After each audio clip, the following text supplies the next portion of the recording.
guys, it's me, Travis. Sorry for my absence. I've been dealing with getting out of high school and going to college and that kind of stuff. I'm planning on getting back to reviewing movies, Oscar winners, plus probably some movies that I will probably see in theaters. And to do that, I've decided to come up with a new rating system for how I do my movies. If you look at my past reviews, I've been using a star system, a traditional 4-star base system, and how I review movies. And I'm going to change that because watching other YouTube movie reviewers, they tend to have their own personalized review system. Jeremy Johns is probably my favorite with his awesome tacular, I'll buy it on Blu-ray, it's only good if you're drunk. I love that system, and I decided to create a system that emulates how I feel about films. So without further ado, here's how I will rate movies. Starting from the bottom of the barrel is Unwatchable.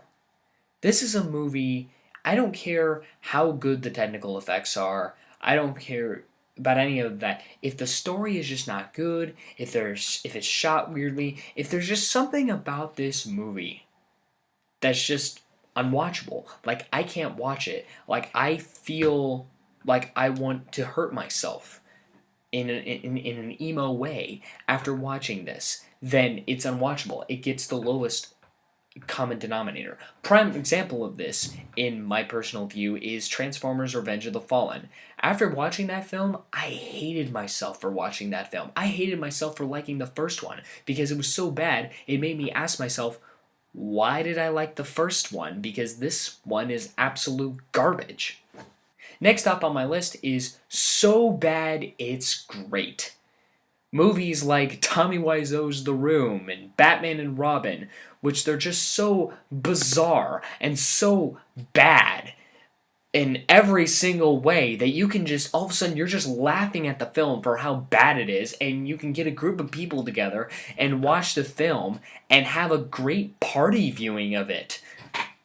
And in my opinion, that's a step above being unwatchable. If you make a movie that's so bad that people could actually like watching it for all the wrong reasons, but still like watching it because it's so bad, then, hey, at least they're watching it. I mean, Tommy Wiseau, for his dreadful masterpiece entitled The Room, he's still getting money because people are going to midnight screenings, myself included. I've been to one of these screenings and I had a blast. So if people want to watch your film because it's bad, then I say that's a step up from being just flat out unwatchable. Next up on the list is Nice Try. These are the kind of films that they just didn't work. Something about the film just didn't work. And maybe the film could have been somewhat good. Maybe the film could have been somewhat necessary for some reason. The film could have worked, but it could have been writing, it could have been technical effects, it could have been the actors. Just something didn't work. The movie could have been potentially great, but you leave the movie theater saying to yourself, you know, that wasn't really that good. My personal example is the Green Lantern movie. The Green Lantern is a bad movie, but special effects are passable. The story had potential. It was just the pacing and the way the story resulted, the climax, which is completely anticlimactic. The casting, I thought Ryan Reynolds wasn't up to the task. I didn't think he played Hal Jordan very well. Anyway, it could have been done better, so that's why I say, nice try. Middle of the list is meh, seen better. These are films that are mediocre. They don't really offer anything, or they try to do something, but ultimately it seems like they're ripping off another film that's better, therefore I've seen better. There's no real description to how to, there's no way to further this. One example of meh seen better is the Amazing Spider-Man films. I'm sorry, you can go giddy all you want, Amazing Spider-Man fans, about how Peter is web shooters, or how he has Gwen Stacy, and Gwen Stacy dies in the movie. Spoiler alert in case you haven't seen it, but let's just face it, in terms of actual movies, Spider-Man 1 and 2, put Spider-Man in a movie and actually make him work for a movie. The other films, it just feels like setup. They only exist for setup. The movies can't stand on their own, and it's like they don't even care to stand on their own. So that's why I say The Amazing Spider-Man is meh, seen better.